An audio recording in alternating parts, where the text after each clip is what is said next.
Game number 1, the grand final, everybody! Heroes of the Storm action at the Masters Clash. We have game number 2, qualifier number 2, game number 1. Okay, a little bit confusing, I admit, but we have a best of 5 ahead of us. This is the second qualifier for the Masters Clash, and in this best of 5 series, we're going to determine another team that qualifies directly for the main event. So whichever team wins out of the Donuts and Chili Mountain qualifies directly for the main event for the Masters Clash. The team that comes in second will still get some points for the ranking, in which we have then 8 additional teams at the end of the 4 qualifiers play in a last chance qualifier. So yeah, I explained it a couple of times before. I think by now everybody knows how the system works. I might go over it again if we have a bit of a break later, but either way, for now we're heading into Infernal Shrines. Our first map. Both of these teams have absolutely stomped their semifinals, so it was an incredible performance from both of them against their semifinal opponents, and this should result in a pretty good series here on eye level. So on the draft perspective, it's getting a little bit slower. There's obviously a lot of thinking that goes into this right now. Chili Mountain, they played the last match, which means the Donuts had a bit of an advantage since they played the first best of 5 today. So they could sit back and just simply watch the games of Chili Mountain to think a bit about, hey, what's draft priorities for them? Where do you think they're strong? Where do you think they're weak? In terms of map bans, we had Volskaya Foundry banned out, and we had Dragonshire banned out. Yes, those are the 2 maps that are eliminated. Infernal Shrines obviously kicks us off. And, well, let's see. Anubara could be another pick for the Donuts at some point. They played now multiple times with an Anubara heavy engage and quick killer follow-ups. That worked well for them against the Hardos, and also in the quarterfinals in the previous rounds. They played the same style. We have Cassia banned out. Tychus is getting banned too. And since this is Infernal Shrines, I mean, you want to play around Stukov a little bit. I would be shocked if he doesn't make an appearance here. We still have the chance for Anna to lock in his Anna if he gets a chance there. Sonya obviously is going to be part of the match. That was pretty much a given, unless she's banned out. And there's the Medivh and Diablo setup. The second that Medivh is not getting banned, he immediately gets picked. So that is already spelling a bit of trouble. Lauber is on Diablo. There's no Tychus against him that could chunk him down with the bigger they are. And Rutzo is on Medivh. That is a very, very strong opening into the first draft of this best of 5 series. That's a really, really powerful one. Chili Mountain, they had a great showing in the semifinal, but let's not forget that the Donuts actually came in second in the first tournament, in the first qualifier. So they find themselves now for the second time in a row in the grand final, and this time they want to lock in that victory, want to decide the tournament in their favor, and therefore qualify for the Masters Clash directly. Uther, Banana H, picks him quickly, as this time we get the Paladin not banned out. We got Hanzo also for Azerite. Another good pick on Infernal Shrines, of course, too, as the next few bans are coming in. But that opening terrifies me. Whenever I see a good Medivh player and then a Diablo together with it, it's just absolutely terrifying. Now Anna gets banned out too. Obviously, Uther is not an indication that this is the only support that gets taken by a team. Normally, there's a follow-up with the second support then, and Uther gets played as one of the frontliners. And therefore, Anna gets now eliminated, so that there's no nano boost opportunities, there's no double support setup, and they don't want to go up against anything like that. But Chili Mountain can still ban one hero out as well, and, well, okay, they go for a Leo ban. Could have seen a Leo pick maybe for them, but the problem, of course, is they already got Sonya. Now that they locked Uther in, is a bit less likely. If they wanted to go for some kind of triple bruiser melee setup, then maybe Leo would have been an option, but given what they already have, it didn't really make a whole lot of sense. Could have been nice against Diablo, but of course, with an Entomb setup, the Apocalypse would have been even more impactful, and Diablo can stun into the Entomb walls, which is another problem. Things are getting worse, though. There's Stukov and Sylvanas. Ooh, I gotta say, that is a scary draft. That is a very, very scary draft. Oftentimes, when you go up against Medivh, you want to have Stukov. Back in the days, it was Malfurion with the roots, but Malfurion is not really a big part in the meta right now. So you kind of want to have a hero that can control the portals a little bit and deny access to the portals for the opponent. Lock him down a bit. Stukov is great for that. Lucio sometimes getting used in that position. Maka is going for Falstad. And we got a Tyrael together with it. Guys, I gotta say, the Donuts, they have an insane draft. This is scary as hell. That doesn't mean that Chili Mountain is gonna lose this game, but it's gonna be tough for them. They have a combo that can work, but I feel they have to play a nearly perfect game in order to make this combo foolproof enough that they can... I mean, if they make one little mistake, it can snowball so quickly. The setup for the Donuts is crazy strong. Copenhagen now with D.Va as the side laner. And that sets us up for Infernal Shrines. It is the first map of the Grand Final. We have another best of 5 series in our hands. The Heroes of the Storm tournament here goes into its final round, the second qualifier for the Masters Clash. So let's jump in straight away.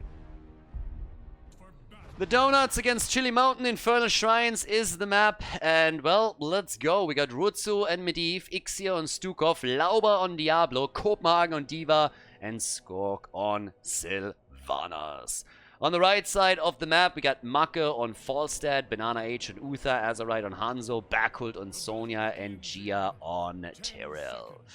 Now, there's a couple of things to talk about here, really, for sure. I mean, we got Tyrael with the Sanctification, so once that the Apocalypse kicks in, there's a couple of things that you can definitely deny. It's always a question of how you use the cooldown, when you're forced to use the cooldown, and what they're playing around with. But there's, of course, some terrifying combos on the side of the Donuts, and they're already using the portal to get into an aggressive position. They hope to catch the rotation towards the top lane, which so far has not been started yet.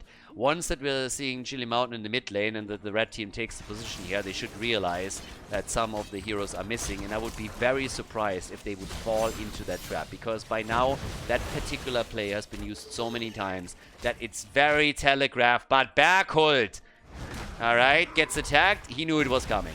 Okay, thank God. For just a moment I really thought he would move in a bit deeper and would get stunned into the wall, but he knew that it was really likely to be set up there, so he just simply baited them out a little bit. That play has been made so many times that everybody kind of knows what's happening. Now, Falstad is playing the auto attack setup again, and against Lauber, that's really not a bad idea. Macke has played this style in multiple matches, not only in the second qualifier for the Masters Clash, but also in the first tournament. So he will go for Giant Killer on level 13 and will have some solid auto attack damage against Stibbles in the later stages of the game. Usually in the early types of the match, he makes the side lane position a more dominant one, doesn't join as many team fights in an attempt to use his boomerang to get a lot of stacks together for the level 1, and then joins the fight a bit later on in the game. And keeping an eye also on the stacks for Medivh, of course, as he's currently sitting at 3. Big commitment at the bottom of the map as Chili Mountain is going in for the next Khaldor camp. Skork is the only one that is sniffing that one out, but there's nothing happening since there's no follow-up. So 2 of the Khaldor camps have now been taken by Chili Mountain on this one. And, well, here we go. There's another quick push, and immediately the protection on Lauber. Gia gets bullied around a bit, but so far he's doing fine here. It's gonna be a spicy one. Again, the draft for Chili Mountain isn't horrible or anything, but I feel like the arrow margin that they have is a lot smaller than what exists on the side of the Donuts. And there's huge combo play for the blue team, but that doesn't mean that Chili Mountain, with the setup that they're running here, doesn't have a lot of cool tools that they could use. Let's also not forget that they have a global hero that can be quite beneficial in the later stages of the game with Falstad. That being said, there's a lot of mobility with Medivh, who can set up these portals to make quick rotations possible. Medivh at 7 stacks and 6 stacks in for Falstad. Now that we are 2 minutes and 30 seconds into the game, the shrine has not only been announced but will activate soon, and that means both of the teams are looking for their shaman camp. Already claimed by the Donuts at the top side. And I'm kind of excited for this one. Yeah, Macke gets attacked now too. They really want him, and they're gonna get him. The bird is down. Ah, Medivh's a beast. Medivh is a game changer. Normally when we're seeing a draft like this where Medivh gets taken, it just means that afterwards he's going to be banned for the rest of the series. And this is honestly the first game today where Medivh was not banned right from the get-go. That's another one here too. Yeah, they're making the plays now. And it is time to party. Lauber and Copenhagen sitting tight. Ixia is standing tall too. But it seems that the blue team is walking away with this first one. Looking very, very strong here. And they start to make the damage happen. That first objective seems to be neatly taken by the Donuts. Unless the red team is now making a full commitment, but Falstead is once more at the bottom of the map. I talked about this a bit earlier, that Maka usually tries in the early game to sit on those side lanes a bit more, but you can see the quicker rotation now from Sylvanas thanks to the portal, so she's able to burn this wave down very, very quickly. Falstead is just moving into the mid lane to help out with the defense. He has his level 7 now, which means that we have Boomerang in. And of course now the Purge Evil after the Divine Vigor. A bit of a different setup. So no Swift Retribution this time. Purge Evil instead. Very different style here for Gia. I was just about to say that with Swift Retribution, Maka could really get some solid auto attack damage in those team fights later on in the game. But right now that's not the case.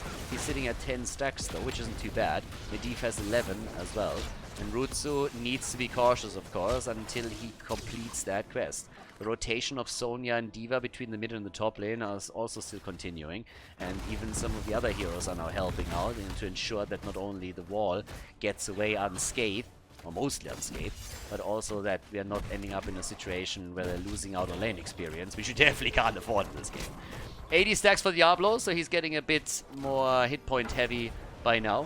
We got Maka with very solid stacking, again busy on all the lanes, 13 stacks for him already after just 5 minutes, so it's looking really good for him.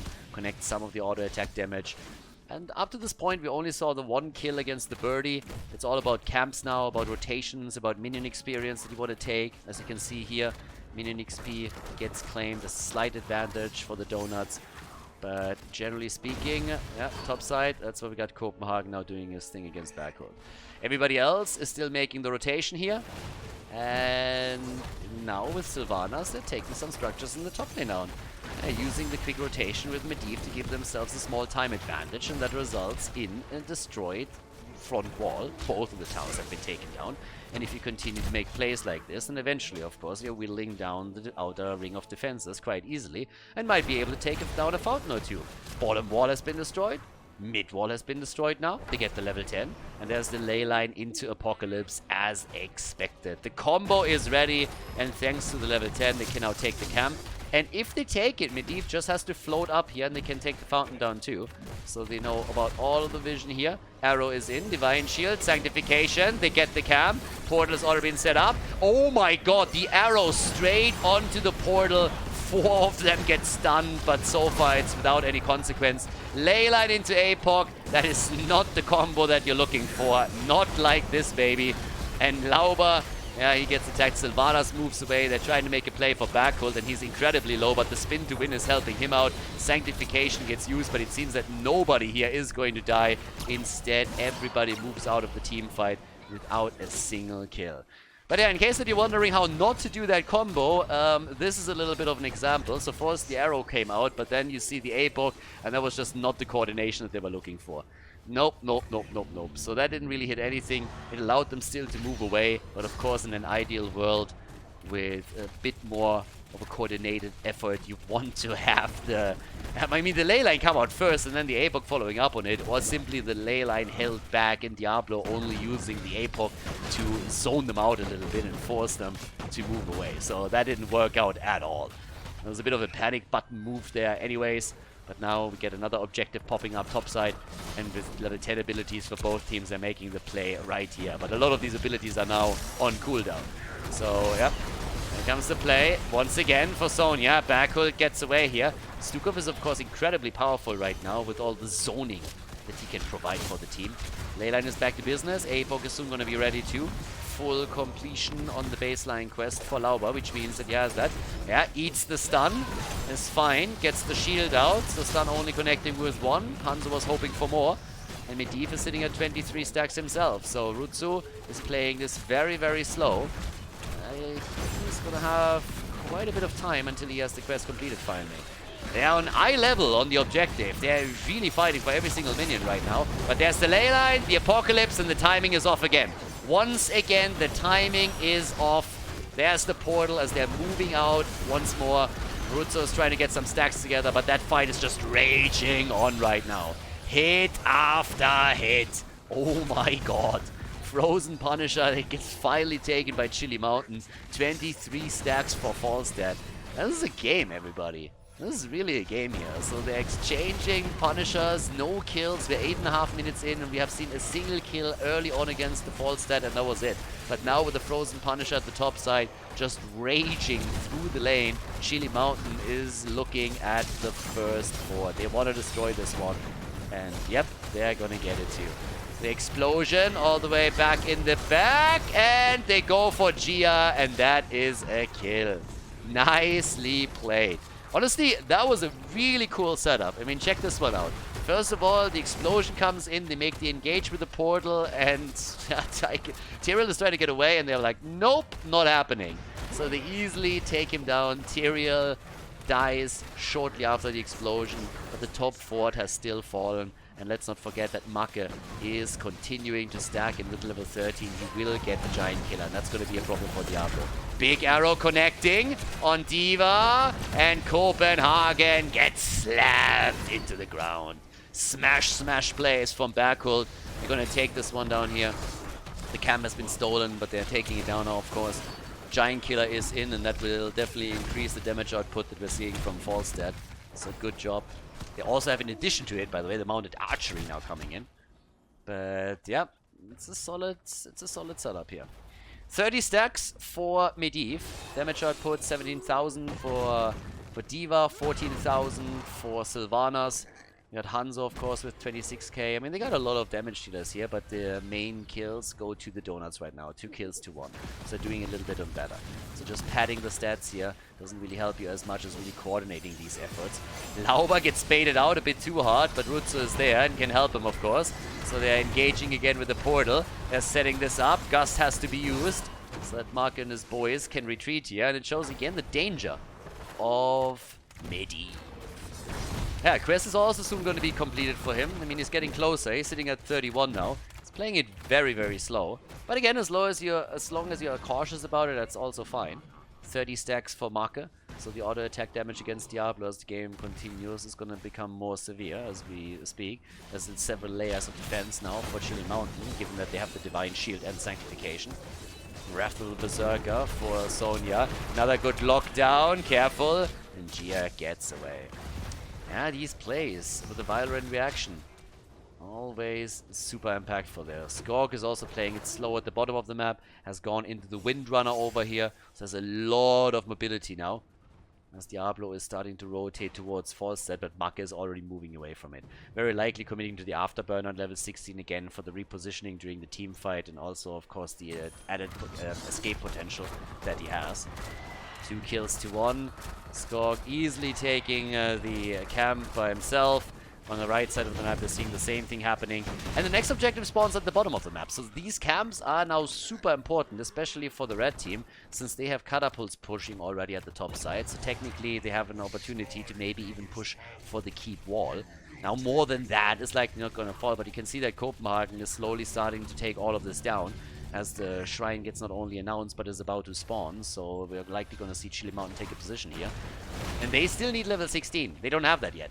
16 is already in for the Donuts, but Chili Mountain, they don't have the extra talent yet. They will get it soon TM though, and that's why Falstad is still sitting up at the top. Thanks to the global, he's also going to be there in time for the team fight, but it also means that he can prep the lane. He can take this one down and thus destroy the added wave, get another boomerang in, and that's huge. That's added stacks for him, and he makes it really difficult for the Donuts to go into an extended fight down here. Falstad comes in, not going for the Gust just yet. Portal engage was ready. Arrow comes out, only eaten by 1. There's the Apocalypse, and they're getting zoned out immediately by the Mighty Gust, but there's the ley line as they're getting caught in the choke point again. 35 stacks for Medivh now. 2 kills to 1, 16 to 16, but you can see on the minimap how the top lane is pushing out.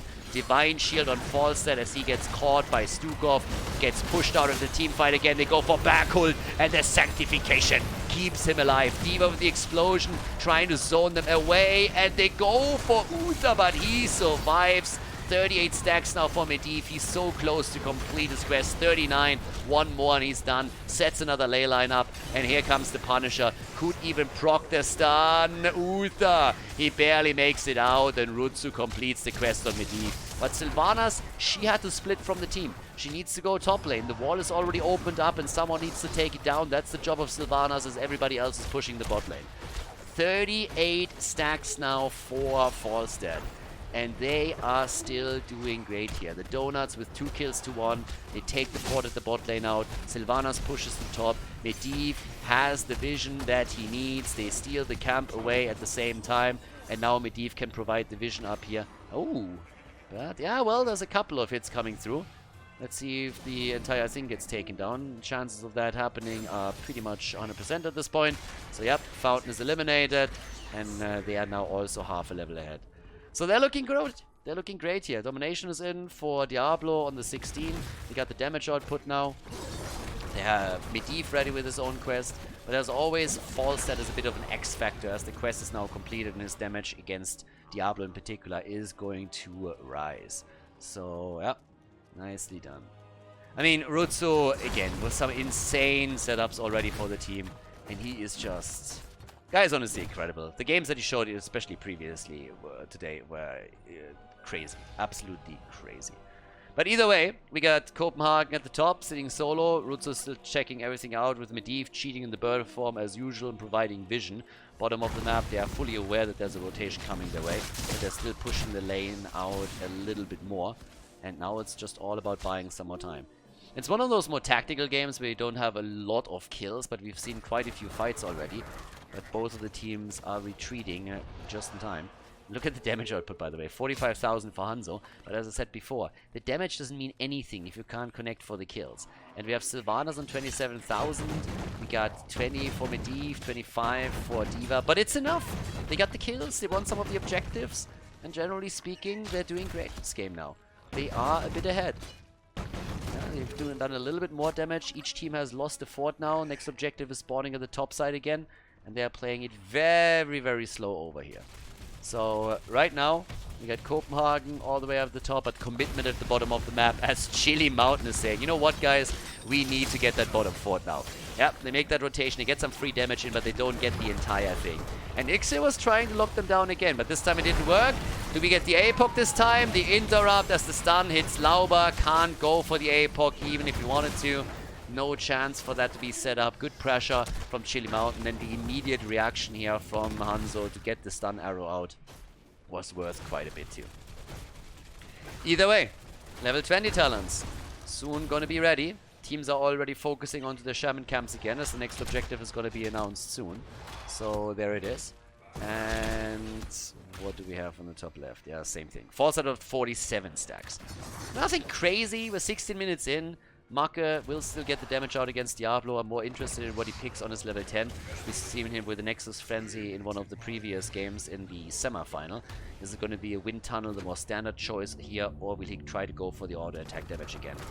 Especially against a hero like Diablo, of course. So that's the question. Skorg takes the camp. Over here, Medivh just provides the vision. Honestly, as long as Medivh is here, they just know exactly what's happening and where. So they're not going to be caught off guard at any point. Instead, they're trying to make a play for Gia. Already baited him out a little bit, created some space for the team to take the camp. 50 stacks by now for Falstad, half a level missing until 20, and the shrine is active already. So, bit of a weird situation for Chili Mountain. They kind of want to take the fight, but they don't have level 20 just yet. Going into the Storm talent, not something that you're going to do, which means Copenhagen has free reign for a bit longer at the top side to give his team a lead. Falstad has now moved down to the bottom of the map, taking the fort down and is working on additional stacks. But his team is getting bullied into the fight, and that's not one that you want to take. So they have to play around this. There's the ley line. Oh my god. Oh my god. The sanctification is saving the day. And the arrow comes in. That could have been so bad. And instead is Sylvanas that falls. It was a great idea, but Tyrael ruined it. Yeah, that needed a Wailing Arrow, and apparently they didn't have it.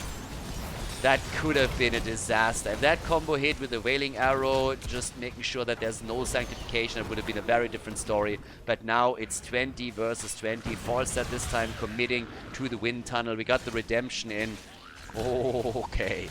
2 kills, 2-2. And here we go. 20 versus 20. Medivh still in, but Falstad is adding stacks as we speak. 53 for him now. Yeah, he's gonna hurt Lauber. Lauber is gonna have a tough time. But boy, that combo. Whew. That could have been so scary. Imagine a Wailing Arrow to make sure that there's no Sanctification. If that was there, that could have been a wipe. A total wipe. So, well, here we go. I'm starting to make the play at the top lane, and this is for keep. 18 minutes in, this is a play for keep. Now, D.Va is going to be here soon. She took a camp in the middle, but the keep should be gone. They're baiting the Punisher in the middle, or at least they're trying to. And so far, it served them well, but the keep just doesn't stand a chance and gets melted, absolutely melted. And of course, ideally, you want to end the game here. Chili Mountain is coming in against the Donuts, and they're coming in swinging. Coming with Sonya onto the core. Bam! Slam, smash, getting the damage connected. The end of Sylvanas, maybe the end of the game. Another ley line is out. They're trying to get the place set up, but it's not looking good. The Punisher is still active, and the core is falling. It's falling quickly, down to 50%, 40, 30, 20, 10, and 0. That is game. The lead for Chili Mountain in the grand final, best of 5. Before we head into game number 2, make sure that you subscribe to the channel if you haven't done it yet so you don't miss out on any future content here on Khaldor TV. Towers of Doom, map number 2, Chili Mountain with the lead. The Medivh composition not strong enough there. There was a lot of pressure on Diablo whenever Medivh was trying to YOLO the ley line out. And of course some of the earlier ones were also very much forced as the team was retreating. So Chili Mountain with the wins in the last battle could set it all up. Towers of Doom, the second map, and they are hoping to extend that lead a bit. This is again the map choice of Team Chili Mountain as we're heading into this, and Uther gets banned right away. Don't want to deal with that Divine Shield over here. So, let's go. The Chromie ban, our fake dragon gets banned out. They only want to have the real dragons, you know, like Deathwing, like Straza. Nobody wants to deal with a fake dragon like Chromie. No self-respecting dragon would ever take that form voluntarily. This is not happening. But alright, let's see what we're going to get this time. Towers of Doom is of course always a bit of a comeback map, but then again, when we looked at the semifinals that they played, Team Chili Mountain walked away with an absolute speed run. Finished the game in, I think, 13 minutes, 14 minutes, which is pretty quick considering how the objective and the mechanics in Towers of Doom work. Brightwing gets banned out too, so they're banning a lot of the supports out here. Medivh gets banned this time as well, so right now they don't want to deal with any of that. But are we going to see the early Stukov pick with 2 supports banned out, an early Stukov commitment, or what are we going to get here for X here? No, Sonya. It's Sonya instead. Okay, so they go for Sonya, and now there's a chance for Chili Mountain to get the early support here. I mean, again, there's still Lucio is still open, Ana is open, Stukov is open. It's not like those 2 bans eliminated the entire support pool here. That's definitely not happening. So we got Stukov and Cassia committed to. And now just a question of what exactly are the Donuts going to pick. Even if we're seeing them not taking a support now, the ban on the side of Chili Mountain is not going to be able to just say zone out supports completely. It's not happening. This isn't Meta Madness. But there's the Ana pick and Rutsu on Zeratul. Okay, it just got real. Yeah, this is getting dangerous already. You got a Sonya on the side of the Donuts, and you got Zeratul played by Rutsu. Wasn't as impactful in Medivh as he was probably hoping for. He had some great setups for the team and really protected a lot of the players with his shields and portals. But on Zeratul, of course, you have a much more of an impact in the backline yourself.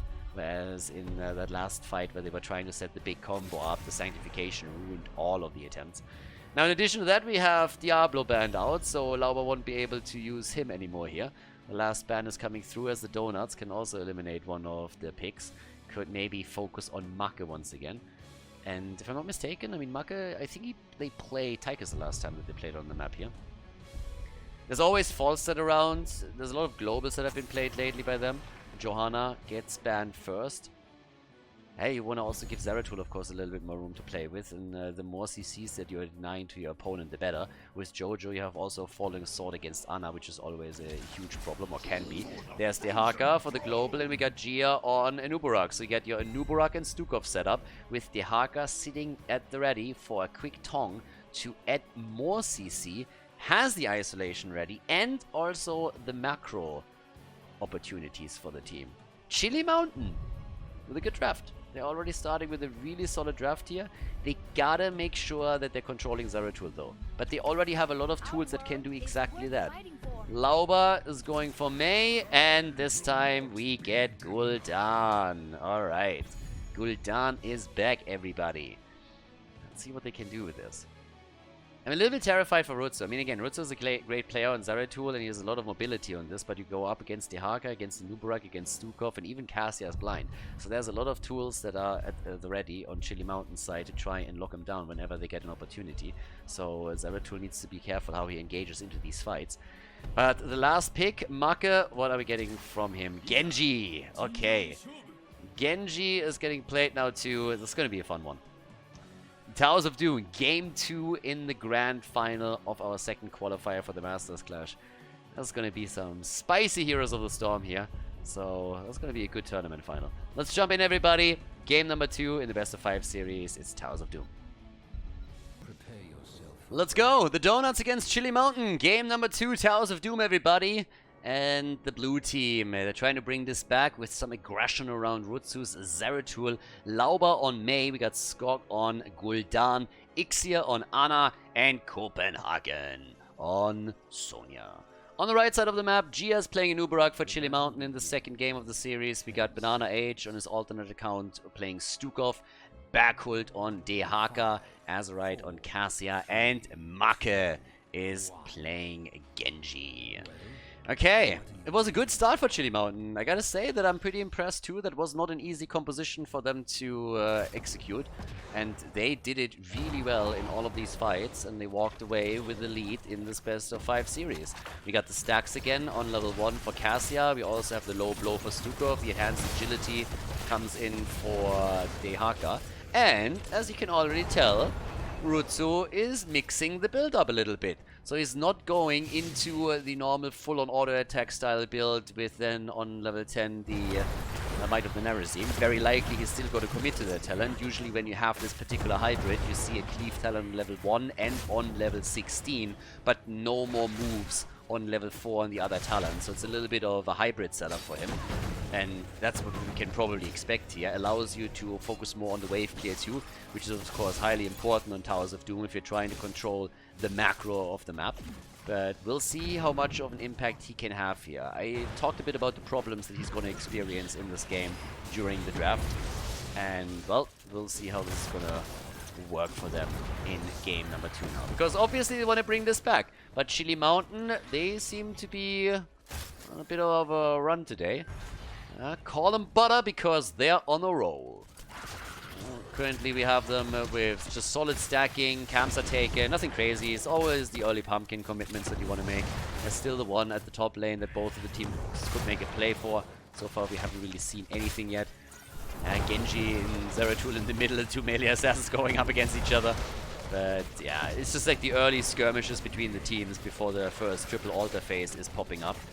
And then we're going to see what exactly they can pull off here. Top side, that's where we currently have Copenhagen. Very much so solo. In the middle of the map, Rutsu is sitting tight, of course, as well. But he's got... Yeah, okay, the stun doesn't connect with him. And he's trying to make it out. If that stun connects, then it's a different story. He might have actually fallen here.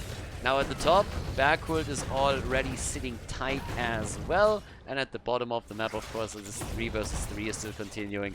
The level 4 talents, this is where Zeratul now has to start and make a choice. Is he actually making a full commitment in Cleave? Is he going for old school build here? He is! Wow!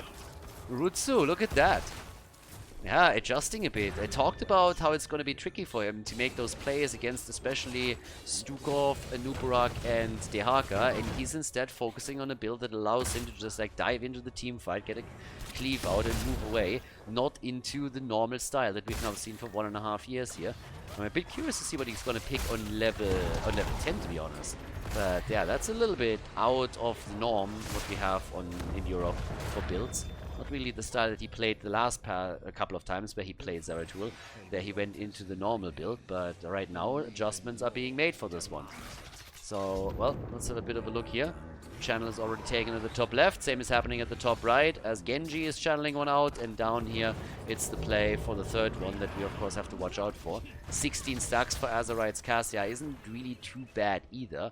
So it allows him also to get something done here. At the top, Genji's now making his way over. I think Mei already sniffed this one out, and the blue team is able to get the pumpkins. At the bottom, though, they get zoned out. No interrupt, and Azerite is going to get the few shots connected. Good for him. Yeah, good for him. Topside attack. He's able to move back. Bam! 32 to 36. There it is. Okay. Copenhagen can now move out, but it's getting a bit of a spicy game. It was already impressive on the first map. It reminded me a little bit of HGC in the sense that obviously the level of play ever since the professional play went down in Heroes of the Storm has decreased. I mean, duh. If teams don't practice 8 hours a day anymore, of course the level of play decreases. But what really reminded me a little bit of HGC was the fact that we had very controlled game 1, where we didn't see a whole lot of kills, and it was just teams going in when they saw an opportunity, but outside of that, not overstaying, moving out of the fight before they lost any heroes, and then up to the end game, it was a very tactical performance by both of them. Now we got the level 7 talents in, that still gives us the wormhole setup for Zeratul. We have also the stacks coming together for Gul'dan. A bit of a slide here as they hope to set up an opportunity against Azerite, and that's a kill. Cassia is down, first kill in the game. Now roughly 5 minutes in, Skog is nearly down, but Anna saves the day. Zeratul is sitting in the wings here, and Maki knows exactly where it is. There you get pinged, and Zeratul is down too. Well done. Yeah, really, really good job. So top side, of course, there's still Sonya, who is left very much alone, and she can just murder that lane. Take that fountain down quickly, takes the lane sustain away. We have a single altar now coming up too. And, well, here we go. 17 stacks, 14 for Genji on the level 4, 17 for Gul'dan. You want to have that completed at the latest when you're hitting your level 16 for the Ruinous Affliction. Gives you a bit of synergy. And things are spiraling towards level 10. You want to get the momentum with level 10 in the plays that you can make there. So there's the channelers. Marke is setting this one up. They're already slightly ahead. Experienced leaders there. There's the engage onto Ana on the other hand, and that's a problem. Ana is low, and Ixia is alive. No fucking way. Ixia is alive, and instead it is Genji and Cassia that both die. Are you kidding me? They're body blocking. Ana is sitting tight, makes it through. Marke gets attacked, and with roughly 40 hit points or so, Ana survives the battle, and 2 die on the other side as they were chasing too hard into the tower range. Oh my god. Void Prison gets used by Rutsu. Not really a fan, necessarily, of that particular Zeratul style. I've been talking about this a lot during the CCL. I mean, he made the changes. Rutsu has played Zeratul a lot, and normally he plays the Might of the Narazim build. So he made the changes here into the Void Prison. I'm not sure if that's really going to work out as intended for them, but time will tell. But they seem to be a bit affected also by what happened in game number 1. Now, the kills that we just saw, that's a very different story. That was actually great for them. But now they are losing Sonya up at the top, and they also lost the camp. So generally, I would still give Chili Mountain the upper hand. It's 32 against 32 points. And at the bottom of the map, they are opening up the wall here. But it's an interesting series for sure. Now, they're making a play for Ixia, at least they're trying to. The Horrify did not connect. They dodged out on it. There's the kill against Ana. Beautiful dodge on the Horrify. They're even trying to follow it up against Gul'dan, but Backwell can't connect. He's a bit too far out, and he can't engage any deeper, or he would be in tower range for too long and maybe even die here. So instead, they're using the 5-man at the bottom to go for the pumpkins. Easy setup for them. Nicely done, well played. But yep, this is an interesting game now. 11,000 damage for Cassia. It doesn't really sound like much, but they get the kills together. 17,000 for Gul'dan, who also controls the wave clear. Wall has been opened up now. And yeah, Sonya is still moving in at the top side. So Copenhagen is doing a whole lot of work against the structures, and eventually this one is going to fall. I mean, Dehaka or no Dehaka, it doesn't really matter, but if he just abandons the top lane to fight in those fights and Sonya doesn't care about it, then she is going to get the value at the top. And so, up to this point, there's a leading experience for the Donuts that results in exactly these plays. I mean, take a look at the XP right now. We have them with 2,000 and 2,400 in hero experience, but it's really the minion experience that makes a big difference. So, yeah, there it is. Single channel on the altar down at the bottom of the map now. So they're trying to set this one up too. And off we go. Yeah, that wall didn't really catch anybody. They were hoping to get the setup. Are they diving for the interrupt? Yeah, they get it in. Nice. And the Haka still at the top. I think they're letting this one slide. Genji came in and goes for the interrupt as well. Level 13 talents are now ready on both sides. The Haka can now move in. They were buying time for that talent. There's the Void Prison. Can they follow up on anything here? The Horrify does not connect. Oh my god. They are falling apart here, aren't they? Horrify doesn't connect. The Drag does. Lauba has to pop the trade. Is still alive on Mei. And Genji has to zip out the Eye of Horus. Beautiful kill. Granny coming in and just aiming down a scope and taking them down. Skog might have missed the Horrify here after the Void Prison setup, but they are still able to get the kill, and now they have the altar. It's a spicy one, seriously. There's a lot of combos that can be executed, as you could just see in the last fight, not only on the side of the red team, but also this VP into Horrify attempt that they had. I mean, it didn't really work out for them the way that they intended, but they could still follow up with a kill against Genji and were then able to get the altar, so now they're slightly ahead. But it's a heavy back and forth here that we're currently seeing. And Ana, the Eye of Horus plays that we are seeing, she really aimed it down against Genji. I mean, he basically dove into the shot. 36 stacks now for Cassia, who has a bit of a tough time stacking properly. Rutsu gets attacked, eats a bit of damage for free, and no real problem for Make either. So this is a spicy one. 20,000 damage by now for Gul'dan, 18,000 for Cassia. They're trying to invade this one again. And of course the blue team is saying like, wait a second. We're not going to give this one up for free. Forget it. But there's the Cocoon. They're trying to go for Ana. 1 stun, 2 stuns. They're trying to follow up on it. But instead we have Genji in trouble. Maka has to move out. They're trying to go for Rutsu. Zeratul is dead. Their camp is about to get taken. The Donuts, they claim it. But they are now fighting a 5 versus 4. And that is a different story. Can they make it work? Seems like it. It's a bit of a choke point. And, well, Stukov can reign supreme here. But there's a lot of heroes on the side of the Donuts that control that space very well, too. So they moved away from it. 17 seconds on Zeratul. But this is by no means over. The Pumpkin Camp got taken by the Donuts. And now the altar is, of course, popping up. But Zeratul will be back fairly soon, just in time for it, I suppose, if they can interrupt him at least once, and that's what they're trying right now. Gia, no chance for him to channel that one through, but again, you gotta force your opponent's hand at least. The first altar in the middle already got channeled, so that's good. Zeratul is now back and is slowly making his way over. The situation on the core is identical, 28 points on each side, but the level 16 is so close for the blue team that they are guaranteed to get it now if they just take a minion or two. And the same cannot be said for Chili Mountain. Despite the fact that they have the Haka, they're falling behind. There's the Ruinous Affliction. The quest talent level 1 isn't completed yet. And they are creating the space for Copenhagen to channel the altar. And down goes the core by another 4 points. 24 to 28. 16 is going to be ready soon.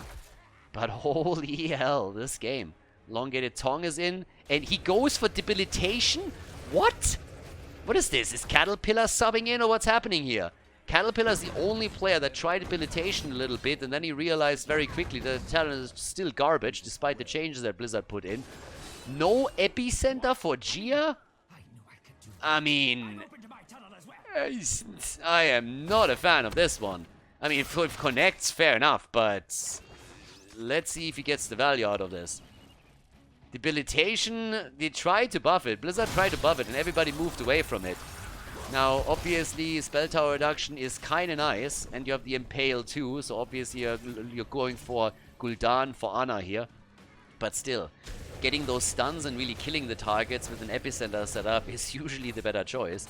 So let's see if Gia has a good shot at this. Once you have your level 20, you can of course get a bit more out of it, but I am quite skeptical here. Yeah, there's a couple of builds that are really out of the norm of what we're normally seeing in these games. Ice Wall, okay. He gets shut down and that's a kill. Der Haka gets attacked and they're shutting Stukov out. He can't make the move over, so a neat play from Lauba, just denying the rotation from Stukov, and therefore the Haka died.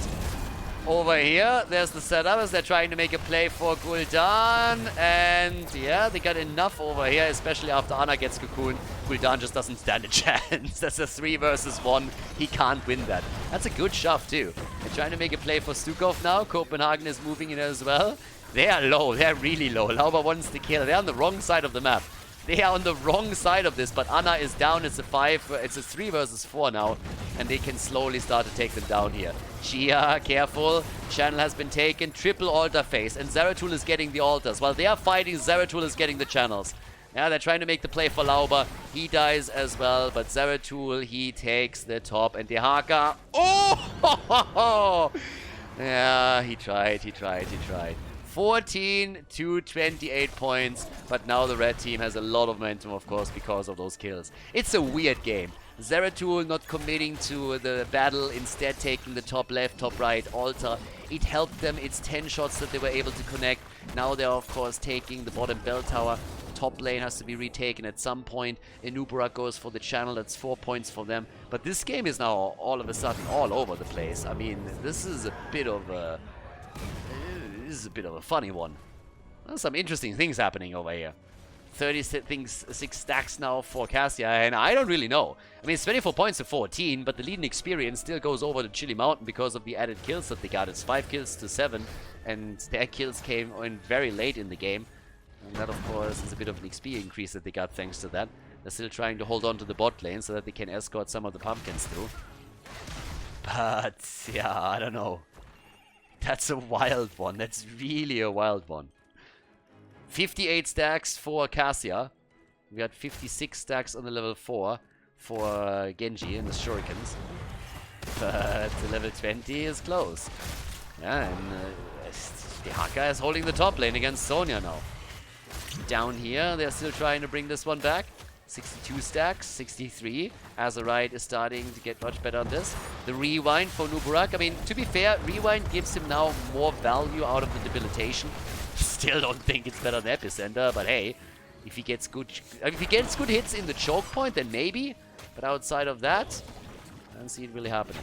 So level 20 is ready for them, and Dehaka is still trying to get some damage in against the bell tower at the top. Sonya's going to try and prevent it from happening. Zeratul, as you can see, is already rotating in too. And since the next 2 altars are spawning top left, top right, there's more heroes that have to make that move. Yeah, he's trying to drag into the death zone. That didn't work either. Shatter is now taken, and on top of that, we're also getting the Haunt. Sonya, again with the Ignore Pain. And it is party time. They're trying to reclaim this. That would give them the lead. If they can convert the bell tower back, they would have a 5 versus 3 situation. But Ana is already channeling, and that's going to be 4 shots fired, for sure. Same thing is happening on the right side of the map, but the interrupts are there. They're trying to make the play for Cassia. She's very much so alone. And that's a kill. She's down, but so is Gul'dan. Gul'dan is dead too. They made the engage here. There's the drag, isolation. Dehaka trying to survive a big shove against Lauber. He needs to slide out of this one. The VP in the back trying to isolate them over here. But the fight is by no means over. Genji gets attacked. The singularity spike misses. Stukov is rushing out. And it's a 4 versus 4. They go for Lauber again. And the altar is still up. And Sonya is starting to channel it. So Chia is making his way in, gets a connect here at least with a stun, but they have to channel this one or they're going to be down into the single digits. It's 24 against 10 points right now, and the fight is just raging on. Supports are both super active right now. Stacks are coming in, and they let the channel happen. Genji is down. Rutsu moves in. Single digits now for Chili Mountain. They're down to 6 points. Here comes the attack against Stukov, and he's dead as well. Sonya smashes him to pieces, and that is a whole lot of momentum, and potentially even a boss that could be taken now. They can go for it. Technically, they can go for it. It's a 5 versus 3 on the map, and that means you can claim this one if you want to and put them down to 2 points. They're not going for it, though. They try to reconvert the bot lane. Try to take that instead. Yeah, it's a wild game. Interesting talents that have been taken. Interesting decisions that are being made too. There's a bit of chaos. It's not quite as controlled as the first game was. A lot of controlled chaos, if you so want. 8 kills to 8. 6 points to 24. Blue team is, of course, now trying to very much so get ahead. And the red team has guarded the boss as much as they could. But they won full on bot lane control right here. So with Gul'dan, we can see how much damage he pushes out. He's at 170,000 siege damage. The Ruinous Affliction plus his completed level 1 quests allow them to take these bell towers easy. And that means that they are now in a 5 versus 3 situation on bell tower control, and if they get a couple of the pumpkins through, then the next altar is going to win them the game. Horrify is good, and Cassia is dead. Nice Horrify. Double altar is coming up next. Can they escort the pumpkin in? No, they cannot. Pumpkin goes down. If they want to end the game, they need to get either boss plus altar or both of the altars. Yeah, and Chili Mountain is in trouble, of course. There's the Cocoon. They try to make the play into the backline. Good engage against the blue team, but Ana keeping everybody safe, at least initially. He has the kill against Gul'dan, but Dehaka dies. So does Inuburak. Genji gets attacked, protected for just a moment, but that's a kill, and that's game. That's game. They go for the 5-man wipe. even the VP. And of course it ends with the kill against Stukov. Nicely done. Bit of a weird game, but they get the channel. That's 5 shots fired. Made a pumpkin through after all, and boom, there it is. The tie in the series as we are heading into game number 3. Nicely done.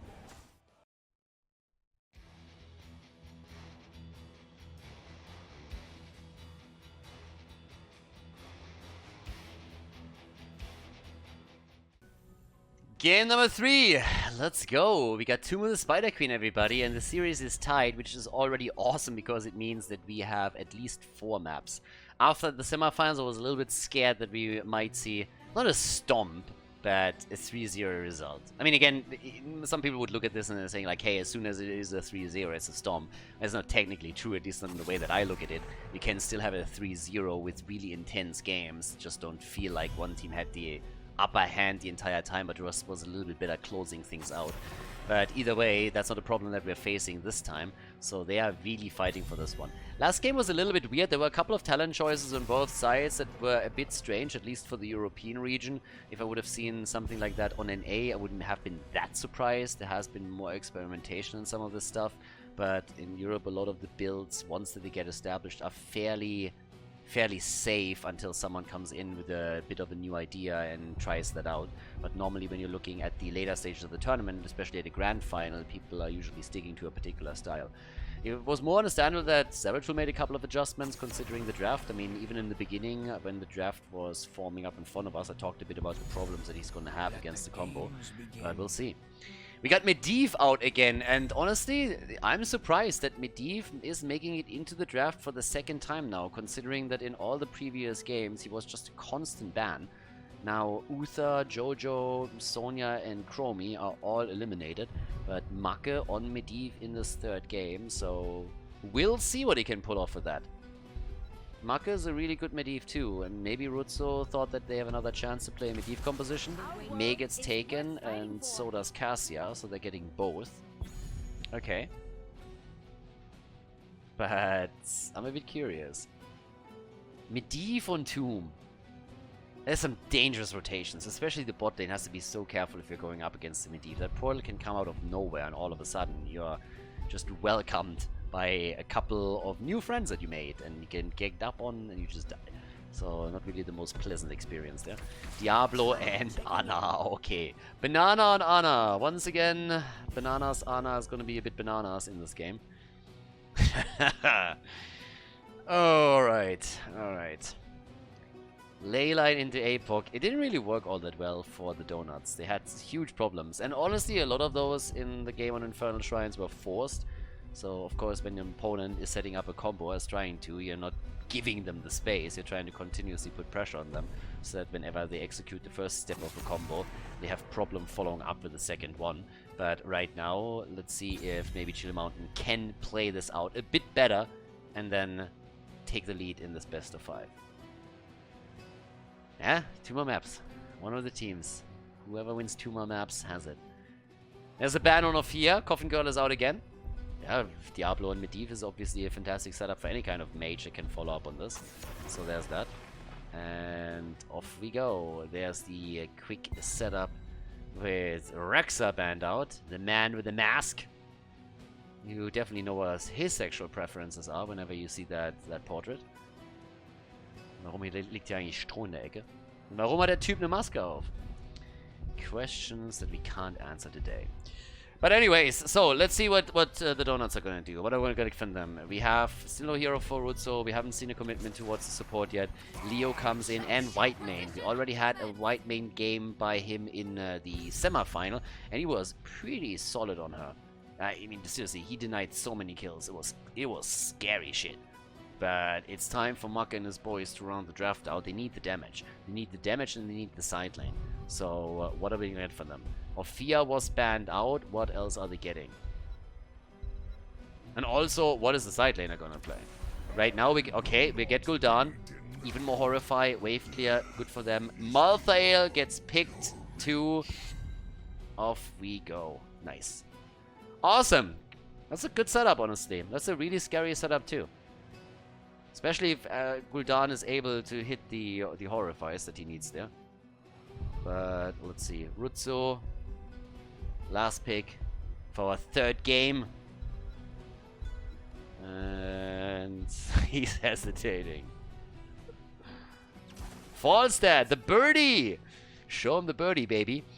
Okay, as Rutzo shows them the bird, we're going into game number 3, everybody. Tomb of the Spider Queen, the Donuts against Chili Mountain in the grand final of the second qualifier for the Masters Clash, the European Heroes of the Stone Tournament. The Donuts against Chili Mountain, game number 3. One of the teams is going to take the lead here on the left side. We got Rutzo on Falstad. We got Copenhagen and Leo. It feels a bit that Rutzo and Maka just simply switched heroes. We had Mako and Medivh now, and we got Rutzo and Falstad. This is the exact opposite of what we witnessed in game number 1 on Infernal Shrines. Copenhagen with Leore commits to the Austin's renewal on level 1. White Mane is played by Ixia again. We got Skork on Cassia for more stacks, and Lauba with the heat transfer playing Mei. And on the right side of the map, Maka, as already mentioned, is playing Medivh. We got Gia on Diablo. Has some solid Diablo plays that he showcased in the semis and also in the quarterfinals. Banana H on Ana, Backholt on Malthael, and Azerite is playing Gul'dan. Okay, it's a bit of a fun one. Honestly, I feel like this entire tournament so far, also the first qualifier, is a bit of a redemption story for Chili Mountain as well, because they just sucked ass in the CCL. There's no sugarcoating it. They were so bad. And I think a lot of it had to do with motivation after a certain point where they just didn't really have the motivation any longer to really practice properly, where they didn't believe in themselves anymore either, where they didn't care anymore. But a lot of this also had to do with, of course, the ping disadvantage that the European Heroes of the Storm players experienced on the NA server. But you can talk about this all day long. At the end of the day, a lot of the people were like, yeah, how bad can it be? Now that they're playing on their home server again, all of these players that we knew play on a very high level have to really prove, guys, we still got it. And they did a great show. Well, they had a great showing in the first qualifier. They didn't maybe make it into the grand final, but they were still able to reach the semis. Now they're in the grand final and they have a chance to qualify directly. So that already proves the point a little bit. Definitely highly motivated here to not only qualify, but also show everybody what they're made of. But of course the same is true for the Donuts. They're coming in swinging. They already showed a lot of damage and very crisp plays in the semifinals. They haven't played one of their Nuburak combos just yet, but they're doing a pretty solid job here with all of this. So yeah, Rutzo gets attacked and moves away. He wants to stack 2. The good thing about Falstad on this map is that he has an easy rotation between lanes where he can get some of the stacks together, but at the same time, this is not really a map where you normally see too much fly action happening. It's not the biggest map. Normally, the bigger the map, the more impactful a global is going to be. Maka has to be careful with his stacking. In the CCL, he had quite a lot of Medivh games where he died at 35 to 39 stacks, which was very, very frustrating for him. So we'll find out today if he can at least here get the stacks together and complete them, or if that's not going to be the case for him. But well, let's see. Teams are of course also a little bit different in CCL. Again, CCL had a captain's draft. This is a tournament that allowed the team to form properly and yeah, talk amongst each other who they want to play with. So it's a very, very different style. And also a style that makes more sense for a league than a captain's draft. Captain's draft is usually something that is very useful when you're playing a single isolated tournament and you don't have a very stable tournament scene. with established teams. But for a league, not really the best setup. For long-form tournament like this one, very similar to a league, it makes more sense to allow teams to qualify directly without going into a captain's draft, since this is not really a one-time off. And so you have very different setups than you've seen in previous tournaments. That includes also Meta Madness, for example, where we also had a captain's draft format. But right now, all these teams, they banded together, they practiced, they formed as teams, switched out a couple of players. Obviously, the Masters Clash was announced a long time ago, so the players had a lot of time to prepare for all of this. But yeah, as the game starts to shape up a little bit, also a quick reminder that the support, everything happening on the channel here, the visual improvements, the replay setups, if you're watching this on YouTube, the spoiler protection is all made possible through the people supporting the channel on Patreon. So big shout out to all the supporters there. And again, guys, if you want to also help to keep the channel alive and win for the Heroes of the Storm coverage here, then you can check it out, patreon.com/Khaldor. Always appreciated. And a big shout out to all the people that are already active over there. So thank you for that. We got with the level 7 talents, the Boomerang in. That's going to make it a bit easier for Forster to also control the lane clear, of course. Level 7 kicks in for both of the players right now. And at this point, or for both of the teams, we got the diabolical momentum in. And in the build, the saintly great staff is there for Whiteman. Yeah, our girl was kicking ass in the semifinals, so now let's see if Ixia can make her shine. Again, 21 stacks for Cassia in the meantime. 22 stacks for Medivh at level 7, and both of the teams with enough gems to deliver the first Webweaver wave. So let's see who makes it possible first. Most of the gems are currently in the hands of Lauber. Gia has 19 as well, and Lauber's in trouble. Lauber is not allowed to die here. They're bullying him around completely, goes for the trade, and again, Lauber is just getting bullied into oblivion, and they're guarding the gems as he's dropping them. Rutsu gets attacked too, and another setup by Gia, but this time it doesn't result in the kill. Instead, Diablo finds himself the target of the engage, but thanks to a portal, not only do they move him out, they get the kill against Skog. The problem is that Dibbles die too, but there's a big difference. One team recovers all of the gems, the other one doesn't. The shield is out to help Azerite as he's just draining Ixia, and boy do we have a battle on our hands. Both of them not yielding an inch on the map here. They are fighting for every bit of space and every second. Blue team turns in first though, and they get the web weavers. Wow. My god, Chili Mountain, they were so close in getting the first objective summoned, but yep, ain't happening. 15 stacks for Rutsu now, 2 kills against 1 in favor of Chili Mountain, and a big back and forth over here. Me likey.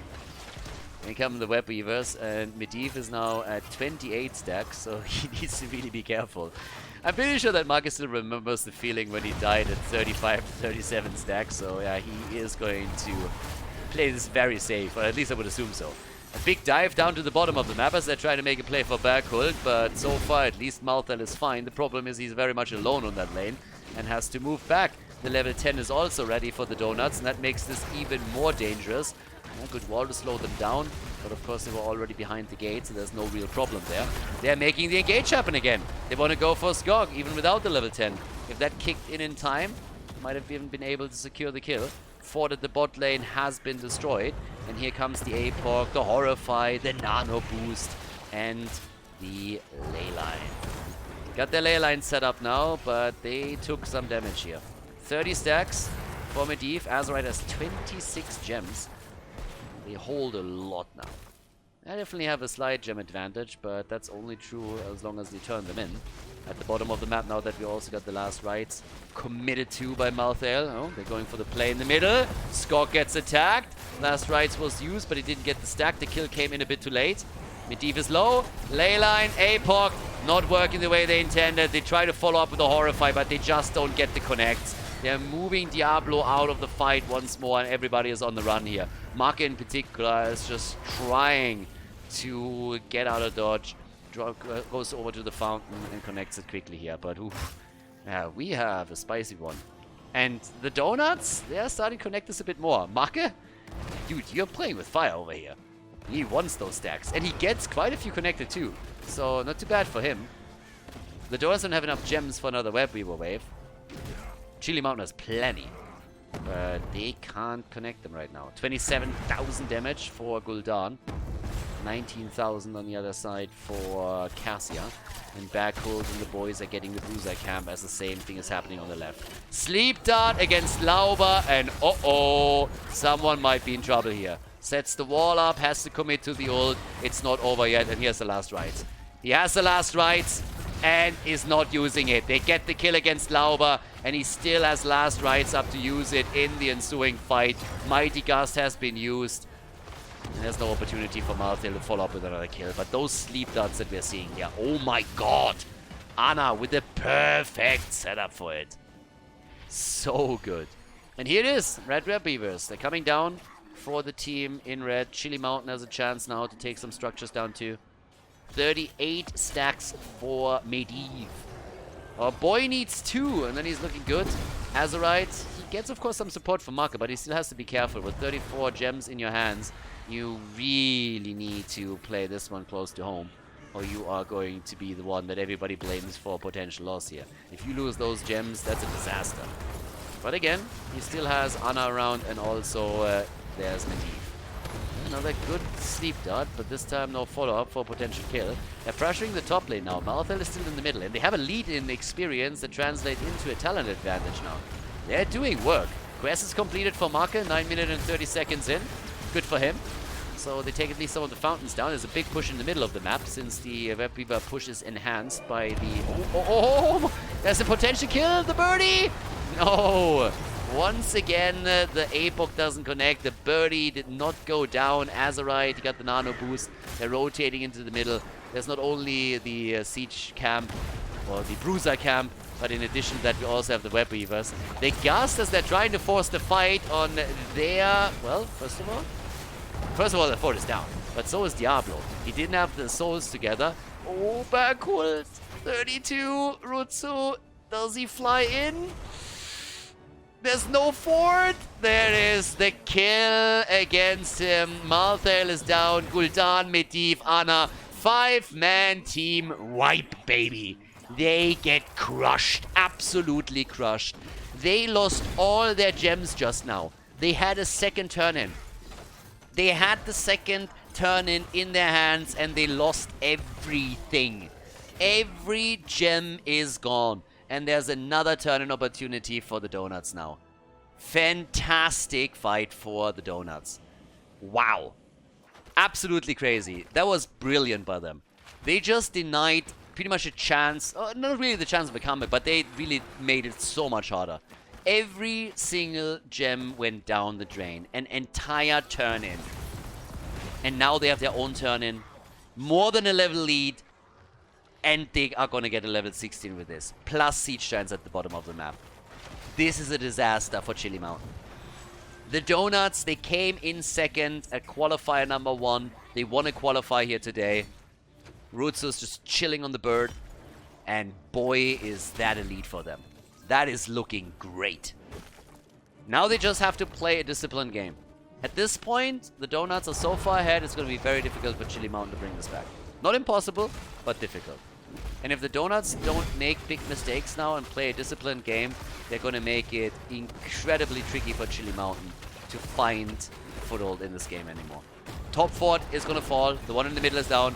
There's the tomb. But of course, Medivh is always ready with another portal. Falset is pushing the bot lane out, doing some damage here in the middle. But yeah, it is a tricky game now for the red team. They're losing a lot of ground. Those walls are going to fall. Falset is at the bottom of the map. 33 stacks for him now. Goes into that auto-attack style with Boomerang on 7 still. That Maka has showcased several times now too. And since the Web Weavers are still pushing the top, they're now moving down to the bottom of the map. Again, the ice wall. They're setting it up against Malthael, and he barely gets out. Could take the fountain down here at least, but they're retreating. They don't want to overstay their welcome.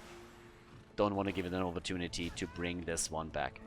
The damage output for Cassia is sitting at 35,000. We got 43,000 for Gul'dan. And there's 30 gems that now get delivered by Copenhagen. That's, of course, a huge relief once that you're getting rid of those. 16 versus 16 talents now. So at least Chili Mountain is holding on as much as they can. But it's not easy. It's not easy to play this one out. 35,000 damage here. 3 deaths on Cassia if they can keep her safe. It's going to be so much harder. And, well, here we go. Up at the top. They're trying for the turn-in again. Well, they need 3 more gems and they got the 60 that they need. They're pushing through the middle as well. Leyline into APOC. A good leyline will go a long way here. Medivh, Muck is already touching ground. But they go for the turn-in. And they're delivering the gems. Even if they don't complete it, they still secure the gems that they're holding. They're only 8 short of completing the next wave and setting it up again. Nobody's talking about boss, by the way. Nobody really moved into the boss or anything. Falstad is also nearly at 40 stacks now, so Rutzo is just chilling on the bird the entire time. But now that he moves back into the middle, he is going to slowly but steadily get those stacks together. Down here, we still got May dishing it out with Diablo. Yeah, Sleep Dart connects, nicely done, but Ixia is ready with his white main plays. And they want that turn in. Medivh, of course, he has the full vision, he knows what's going on. But time is working in favor of the Donuts anyways. They have the better position on the map, and here comes the turn in. Web Weavers, once again. Yeah, they're going to get those Web Weavers connected, and this time we're talking about a keep. They opened up those walls in the previous battle. Falstad is still trying to stack at the bottom of the map. Boomerang, easy peasy, can burst that back line away, and he's sitting at 39. There's the 40, and now he has the activatable ready. And of course, it's some serious damage against Diablo as is, and as the game continues, he's going to stack this even further. They are still waiting for the level 20, but since they haven't even reached level 19 yet, they're not going to get it for this particular push. In the middle of the map, bit of an engage attempt by Chili Mountain. They're currently all pinned down over here in the defense, which allows Falstad to push the bot lane out. Leo has quickly moved topside and moved another lane out too. And down here, yeah, the party is hitting the keep hard. Topside, Gul'dan is the only one that got split off by the red team in an attempt to control both lanes. As again, the wall, 25 stacks on Bakul. Keep in mind, if they die here and lose those gems, then it is going to be nearly lights out for them. They're still trying to open this one up. The APOC, and it just doesn't do anything. They just can't connect it, and here comes instead the ley line in the back, but the Entomb is also out as they're trying to make the play here. Whitemane comes through with the ult for the team. They're so close on 20, but Ixia's low, and the last rights drops him. The first stack for Malthael. Berkult wants the bird, and the bird goes down. Chicken wings for everybody. And it's gonna be a wipe. They're turning it. They're actually turning it with a wipe. A 5-man wipe against the Donuts. What the hell? What a setup. The big plays at the bottom, and check this shit out. All of them dead and dying. They're making the play also for May. Level 20 is in, but now they control the map. No keep has fallen, and you can already tell they're just sitting there like, what do we do? And the first move is boss. They get their level 20, they go for boss, and they got a turn in, of course, as well. They got a turn in too. They're turning the game around. Like, what the hell? Oh my god. This game, this series, this match is kind of crazy. Yeah, Leo, he's back to business in Copenhagen, is trying to at least get the Siege Giants. There's of course no mystery where the Chili Mountain team is. And here we have it. Boss is taken, the turn-in will be completed, and now it's just a question for maximum damage. You gotta get that damage out now. 20 versus 20. Whew. Yeah. It's a tough game. 17 minutes in, and that 5-man wipe allowed them to make some plays. Early wind tunnel use, just to buy a little bit of time here. Get some damage out, not allow them to move in as a unit and protect that boss. And it results in the boss defended before the web weavers are even on the ground. The problem is still that a lot of these lanes were pushed out. And of course, there's catapult pressure, there's the siege giant pressure, which forced the web weavers to touch ground early on the bot lane. So this game is not over, but it's still difficult for the red team. But they have a chance now. They came back. They got a chance at this point. And let's see if they can use that. Yeah, right now mid lane gets attacked heavily. Bottom 4 should fall. I don't think that that can be held. Nobody's even moving in to try and defend it. It's all about attempting to keep the keeps in play. But they have so much wave clear here. They burn this down so quickly. Falstad is sitting at 46 stacks now. Bot lane, they're all moving in for it, and they're gonna get the keep. So technically, it is even footing on structures. Of course, all of those keeps on the side of Chili Mountain, or most of them at least, have taken a beating. They don't hold a single fountain anymore on all 3 lanes. But catapult-wise, it's the same situation. At least in catapults, they're even Steven. So, whew. I mean, you win another team fight like the previous one, and all of a sudden, you're golden. Especially since we're now 18 minutes into the game. Death timers are high. We're talking level 21 here. 7 kills to 10. Donuts against Chili Mountain. Which team qualifies directly for the Masters Clash? Which team pulls it off? Until 2 minutes ago, I would have bet my hard-earned money on the Donuts. All my GameStop shares, kappa. But Chili Mountain turned it around with a 5-man stack, and, well, here we go. One more fight, one more ley line. Medivh cheating, as usual. I mean, even Blizzard admits it.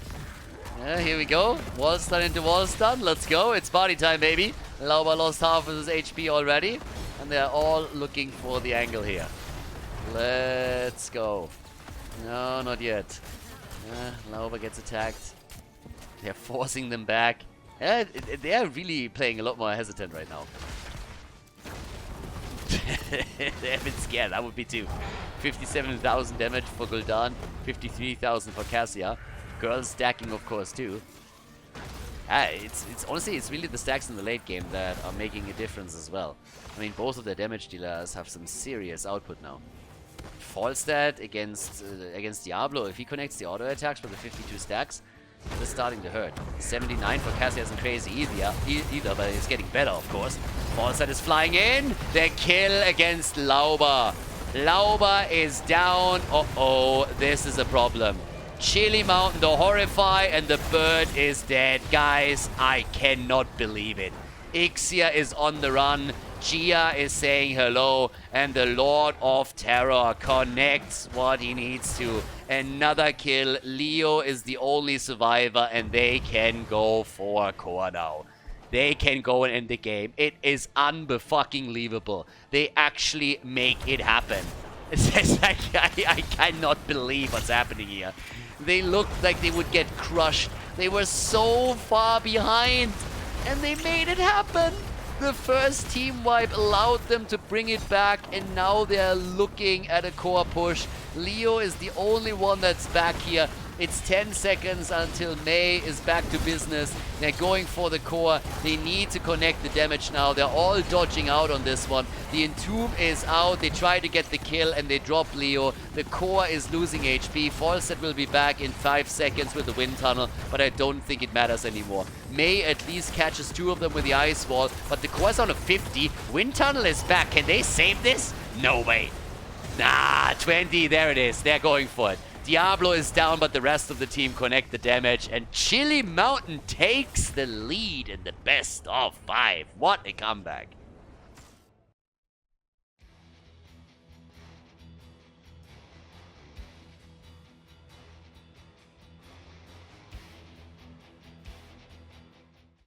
Game number 4, insane comeback in game 3. Tomb of the Spider Queen with an absolute incredible finish, and now we're on all direct pass with a quick ban on Uther again. Map choice was made by Chili Mountain, by the way, so Lauba and his boys went for first pick, first ban.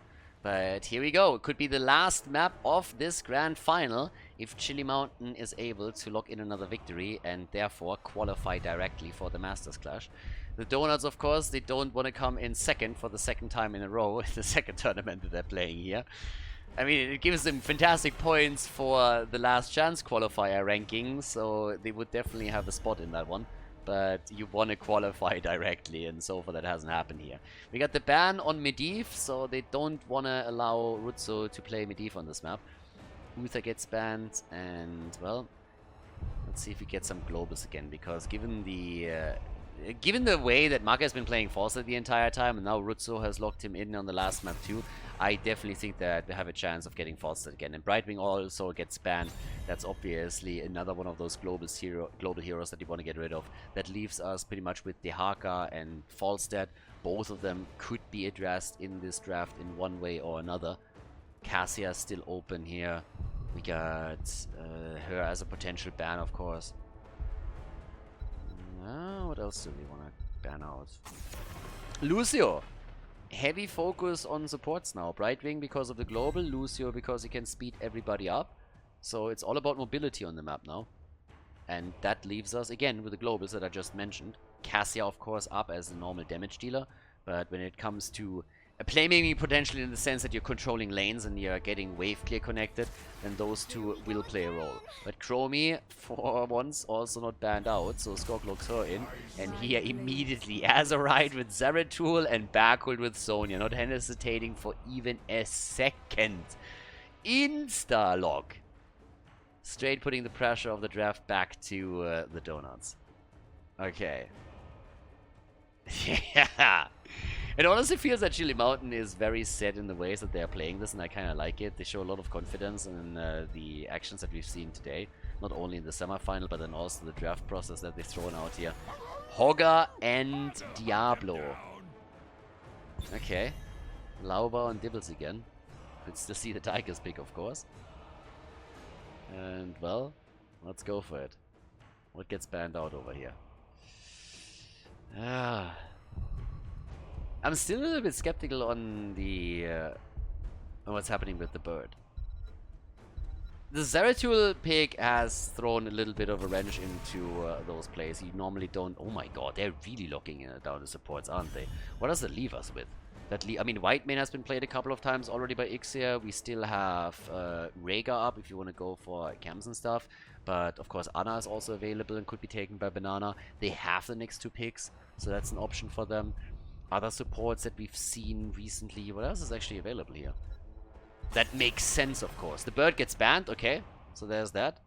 But yeah, that is a crazy support setup. Yeah, there's a Tiger's pick against Diablo. And we get Anna on top of that too. What does that mean for Ixia? Is Ixia now going into Whitemane again? Or do we get something completely different from him? And I gotta say that they're getting pressured in this draft quite a bit. Tigers is great against Diablo. Gets good damage connected. Sonya's a problem to go through. Zeratul can start to hunt a few of them. And keep in mind that we had also previously this Zeratul and Sonya set up for Chili Mountain doing wonders. There's Whitemane and they get Zarya together with it. Feels a bit forced, but Rutzo is also a good Zarya player, so it's not like he hasn't played that hero. Inubera gets taken, and well guys, we are in for a bit of a treat here. Alterac pass, we're jumping in, we have game number 4 coming up. It could be the last map of this series if Chili Mountain is able to take the victory here. But yeah, let's go straight in. Game number 4, the Donuts against Chili Mountain at the Masters Clash Qualifier. Game number 4, the Donuts against Chili Mountain. The blue team is behind. It's map number 4. If they lose here, then they take second place for the second time in a row. Qualifier number 1, they went up against Wash the Heat, who will be renamed at some point. They realized that's a pretty bad team name. Wash the Heat won the series and advanced, qualified for the Masters Clash. The Donuts came in second place, and now they find themselves in the grand final again in a very similar position. Can they turn it around here and win 2 in a row? We got Lauber and Diablo for the team, Rutzo and Zarya, Ixia on Whitemane, Kopenhagen on Hogger, and Skog on Chromie. Chili Mountain with the leads. They got Gia on Anubarak, we got Azerite on Zeratul, Backhold on Sonya, Banana on Anna, and Make is playing Tigers. Okay, let's go. Yeah, the Zarya pick definitely changed things a little bit for them, but I really want to see how they are playing this draft now. They have, as a damage dealer, Chromie in the back, and it's a little bit of a weird setup here for them, just generally speaking. Hogger is already at the bottom of the map against Zeratul, who this time has also committed to more of a wave clear draft since he went straight into Cleave on level 1. Still, of course, a question of what's happening around the level 10 talent, and if he goes for the hybrid build that I pointed out a bit earlier, with the level 1 and level 16 commitment, or if he goes all the way, as we've seen for Rutzo, who had to make some adjustments in some of the previous games. I mean, either way, Right now we got in we got the camps in 1 minute into the game, so of course we want to make the play for those. And let's have a little bit of a look. Over here it's got the Furious Blow. And the camp taken also on the right side of the map. Yeah, both of the, again, you want to take those camps whenever they are. Those are the only camps outside of the boss camps that are available on the map, and they are quite impactful. If you take them reliably, then you always have a bit of a push happening there. So there's that. But again, either way, we have at the bottom of the map our 1 versus 1 setup with the 2 melee assassins here. We have pretty traditional builds. And Gutsu is now pushing in the mid lane together with Zarya, so they're trying to set this one up too. But it's going to be kind of interesting to see how this game is unfolding once the level 10 is kicking in particular, since that's also when you're having Cocoon, so you can make some engaged plays and can really force the issue and force the battle. So we'll see that. Same time now, the bigger they are gets taken, so we have that in. Full on cleave build.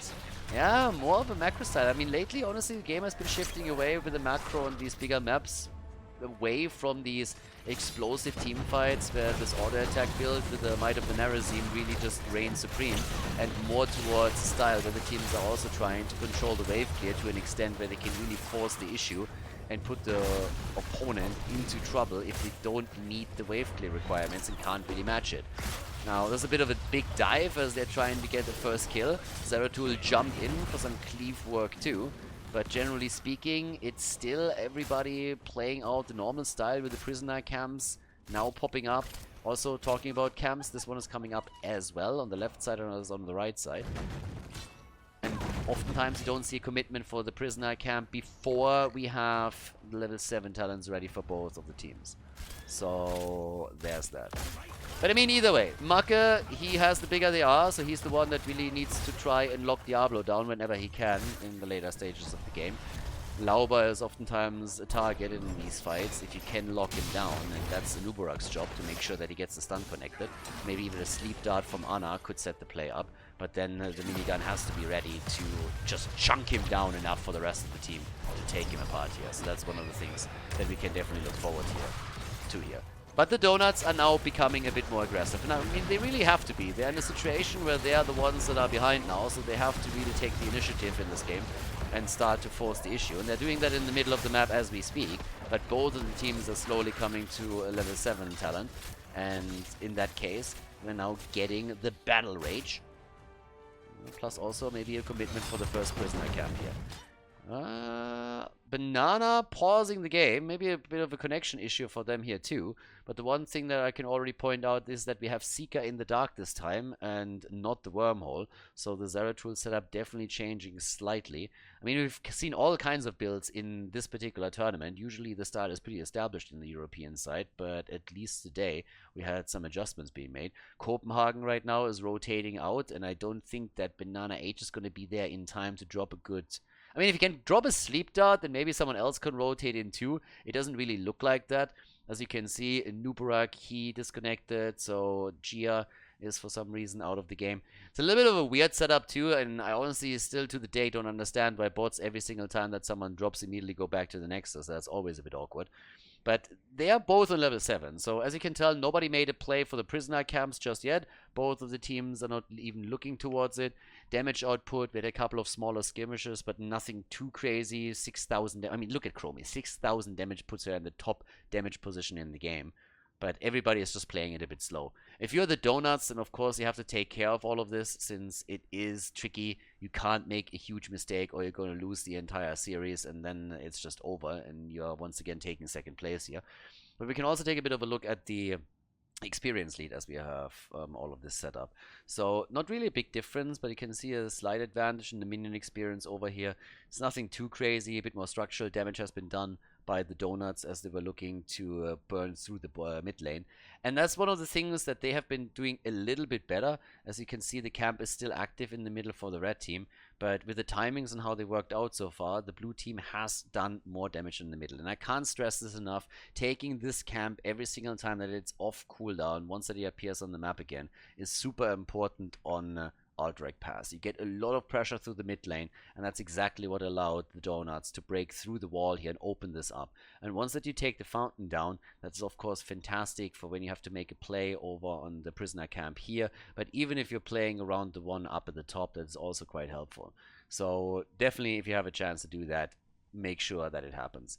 Now the builds, we talked about Hogger a little bit, and we had in one of the previous games a bit of a different setup, but this is of course the standard with the Bones to Gnaw on level 1, the aggro range coming in on level 4 for him, and then the Garbage Fire. Normally that gives us the Hordepull on level 10. Since the recent patch has changed things a little bit and Hordepull has been nerfed slightly, we now have the Shockwave popping up every now and then, but outside of that you normally see the Pummel coming in on level 13. And that's kind of the style that most of the Hogger players are using right now. And it's honestly a build that hasn't deviated away that much. Some adjustments on level 13 is the most that I've seen so far. Talking about white main, we don't see here all that much, but just to go over the build real quickly, this is the same setup that we saw from Ixia in the previous game. So Pity the Frail on level 1, going into the Indulgence on level 4. And then more importantly, the Intercession right here, so you get your Cleanse out. And going up against the Nubarak, this is really the one talent that can save them later on. Hogger still finds himself in the battle, and he got slowed down quite significantly.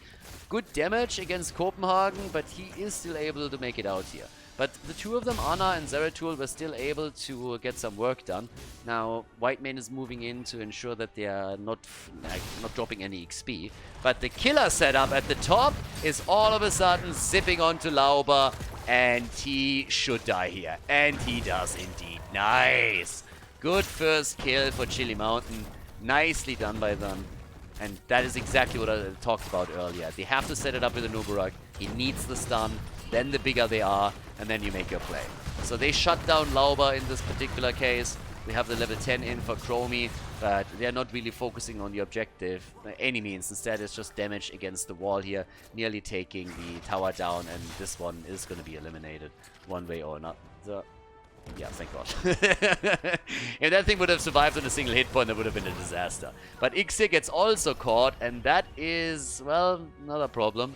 If the support is gone, it doesn't really allow you to make a whole lot of plays here. Talking about supports, Whitemane is not the only one that gets attacked. We have an attack against Banana, but he is alive, and Gia gets just bullied around. Bashed into a wall, stunned out, and Lauber just shows no mercy here and squashes the buck. So nicely done. Bit of a revenge for what happened to him at the top lane. He initiated the play this time. And again, objective still gets completely ignored. Nobody takes care of it.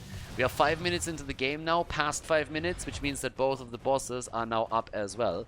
Camps have been taken again. As I said, you always need to make sure that you grab those. Level 10 abilities give us the Eye of Horus, as we've seen in previous games. And Zeratul with the VP again. I still don't really know if I like that they're going back to the VP here, but there's stuns available on the other side. We'll see how that develops over time. But generally speaking, I'm kind of skeptical. I really enjoy that Might of the Nerazim style that allows them to get this much damage in. It's true that a lot of the players got a bit better dealing with it, but still. Let's see if they can make those isolation plays and get worth out of it. For now, color me a bit skeptical. Also, I talked about Hordepull against the Shockwave, and we see the Shockwave again. So right now, it's locked down for Hogger. And the camps are, for the first time, attacked a little bit. The problem is that the red team is sneakily moving Sonya topside together with Banana H. And they're starting to take the boss here.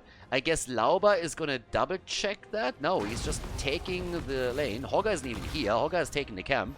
So they're sneaking the boss in. They're grabbing this one. The rotation, even if they start it now, is going to be too late. Good move for Chili Mountain. Early boss, yes. 7 minutes into the game, so it's not doing insane damage. But that's still a solid start. Chia gets attacked too, is forced to throw the cocoon out, and Rutsu is low. Oh, and there's Zeratul. APOC gets used too. They go for Sonya, and Zarya is trying to deliver the kill. Yeah, Void Prison is saving Sonya for just a second, but I think it's only going to delay the inevitable. Is it though? They try to go for the kill, and they get Whitemane. So does Chromie die. Oh my god, what a slaughter! What a fight! Insane! Lauber is down 2 and Berghult survives on 70 HP. Didn't die once. Boss at the top. Check this show out. Total disaster. A bloodbath on all direct pass. Painting the snow red over here. Kill after kill after kill as they are just murdering the entire lineup. 7 kills to 2. That's nearly a 2-level lead now with a talent advantage. Oh boy. That is bad, bad news for the Donuts. I think at this point, you are also starting to slowly think about, oh my god, are we really losing in the grand final again? Is this really happening again? All those saves from Ana. Going for the interrupts here. Check this out, they're interrupting the channel so they can get the objective. Another one is happening and that allows them to get the objective. Unbelievable. The Ana Eye of Horus just aiming down on whatever hero tries to channel the prisoner camp, interrupting it, locking in the time frame for them, and now they have the raiders coming up on the map as well. Oh boy, this is getting dicey. The Donuts, they are about to be eaten. We have 2 kills to 7. Talent advantage. Sonya is already smashing the fort at the bottom of the map. And now, yeah, now we're going to see the raiders coming too. Guys, they're going to lose every single fort now.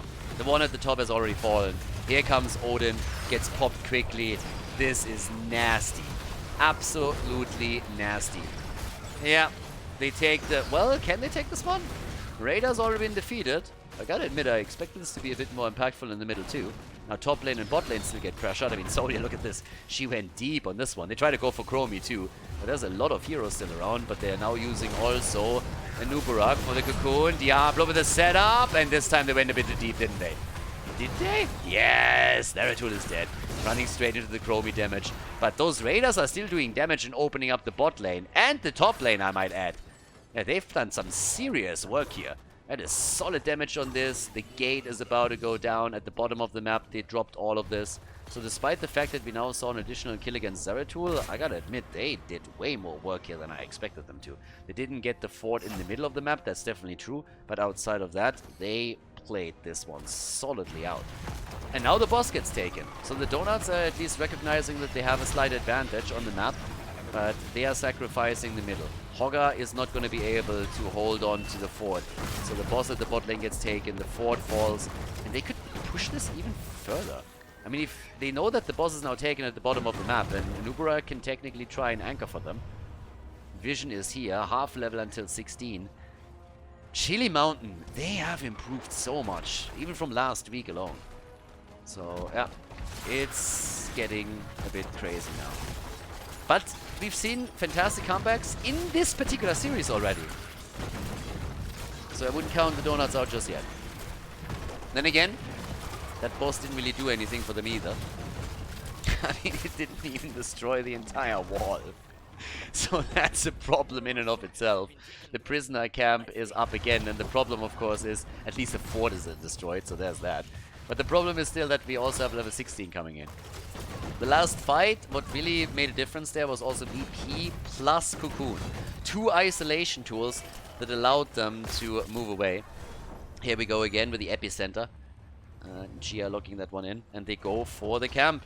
They're trying to get the prisoner camp. As long as they have the talent advantage, you want to make hay when the sun shines. Okay. And they're already trying to zone this a bit. I mean, the blue team is fighting for this. They're saying, guys, we can't just let all of this pass. This isn't happening.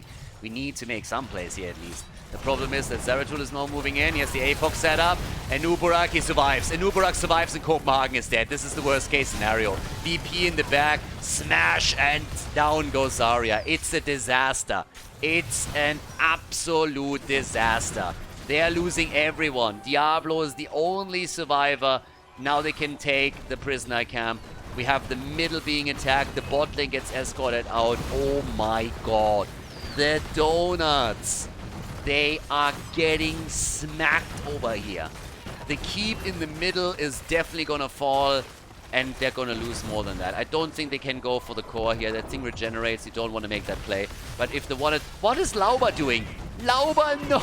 Not like this! No! Not a Sudoku move. Oh, not another honorable Subaru over here. He comes in, commits to Suzuki, just as the rest of the team is about to pop back up on the map. The catapult Oh my god. The minion takes the keep down. 2 keeps down. 2 of the armor shields removed. And guys, the objective isn't even here yet. The objective hasn't even arrived yet. 16 versus 16 talents now. And oh my god. Chili Mountain. What a performance today. 12 kills, 2-3. Looking fantastic here. What a play from them again. And of course, that core is now under attack. Yeah, 2 of the lanes are pushing in against it already. And now, topside, what the blue team needs is a big teamfight victory. And I'm not sure if they can get it. I mean, Odin is already getting popped too. VP is back up. The core is already under attack. They can't defend the top lane and the core at the same time. They have to move some heroes back, and that's exactly what they're doing. But that also means that they're abandoning the top lane. Yeah, this is under pressure. So they need to save it somehow. But it means that the top keep is taken apart. And of course now we have not a single structure left on the map outside of the core for the donuts. The donuts, they save the core. All of the armor shields are gone. What a huge problem now for the blue team. Level 20 talents are half a level away. Half a level. Chili Mountain, boss at the top side is up. You can already tell that the blue team is immediately moving for it because they're afraid that it gets taken. They might even have to throw a little bit of a Hail Mary and try to go for it themselves. Or once that level 20 is claimed, they're going to be in trouble. But instead, the red team is moving into the middle of the map. And they can go for core. They can simply go for core. Boss is now taken. Honestly, Chili Mountain knows this. They know where they are. And, yep, the Hearthstones have already started. They have to abandon the boss. And here come the level 20 talents. And they're just going for it. They're just going for it and they're forcing the fight. They're saying, guys, you are 3 levels behind us. The stats advantage alone is putting you at a disadvantage. Not even to speak about the level 20 talent. We can come in, they go for dibbles, there's the stun, the bigger they are, and brrrt, Lauber is dead. He's gonna come back, he had the stacks together on the souls, but he's gonna be a weak-ass kitten at this point. Lord of Terror my ass. Yeah, they are making the play again, they're trying to end the game right here. Odin gets popped, the big red button, and they are starting to shell the shit out of them from the back line. They are backing off, actually, instead of making the commitment here. But now the prisoner camp is up, the lanes are pushing. It's a total disaster for the donuts. I mean, this is a checkmate if I've ever seen one. There is no chance to do anything. Whatever move they make, it's gonna result in a loss. You don't do anything, you get murdered, you go for the objective, they take a boss. The lanes are pushing in against you, you push the lanes out, they take the objective and kill you with that.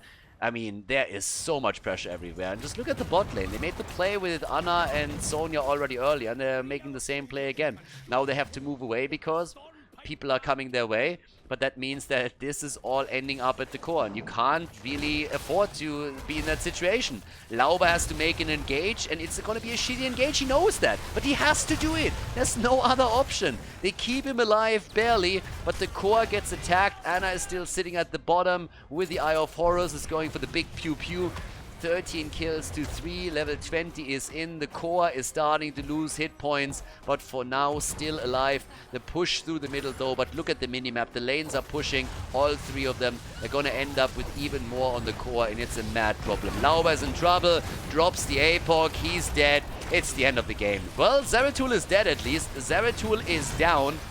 Lanes are pushing in, the core is losing more HP, they're trying to get a kill. Sonya is slamming Hogger around though, and Chromie can't connect the last hit to kill Sonya in return. And 2 of the lanes are now pushing against the core, middle and bottom. They still try to go for the objective, it's a 5 versus 3 in the map. And this thing has no chance. This is game, everybody! This is Chili Mountain qualifying for the Masters Clash. Congratulations! Well, stop cold for just a moment, as everybody is trying to Hearthstone back. Might have called it a bit too early. 3,700, 3,005, 3,002. Can Zarya save this? There's Sonya. That's going to be the end. Bakul is going to finish this one.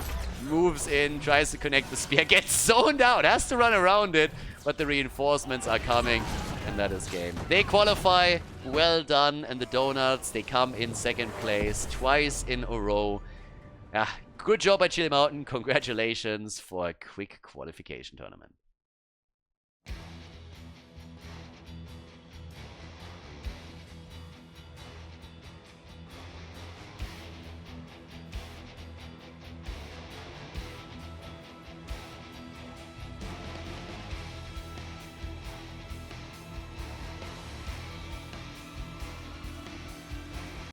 Thank you everybody for watching the video today. I hope that you enjoyed the show and the commentary. And keep in mind that the spoiler protection that is going to run for the rest of the video is made possible by all the support on patreon.com. So guys, if you want to support my work, if you want to help me start new projects and keep the spoiler protection in place, please consider heading over to patreon.com/Khaldor. There's also a link in the YouTube description, and check that out. Thanks in advance, and see you guys next time with more esports coverage here on Khaldor TV. Have a great day.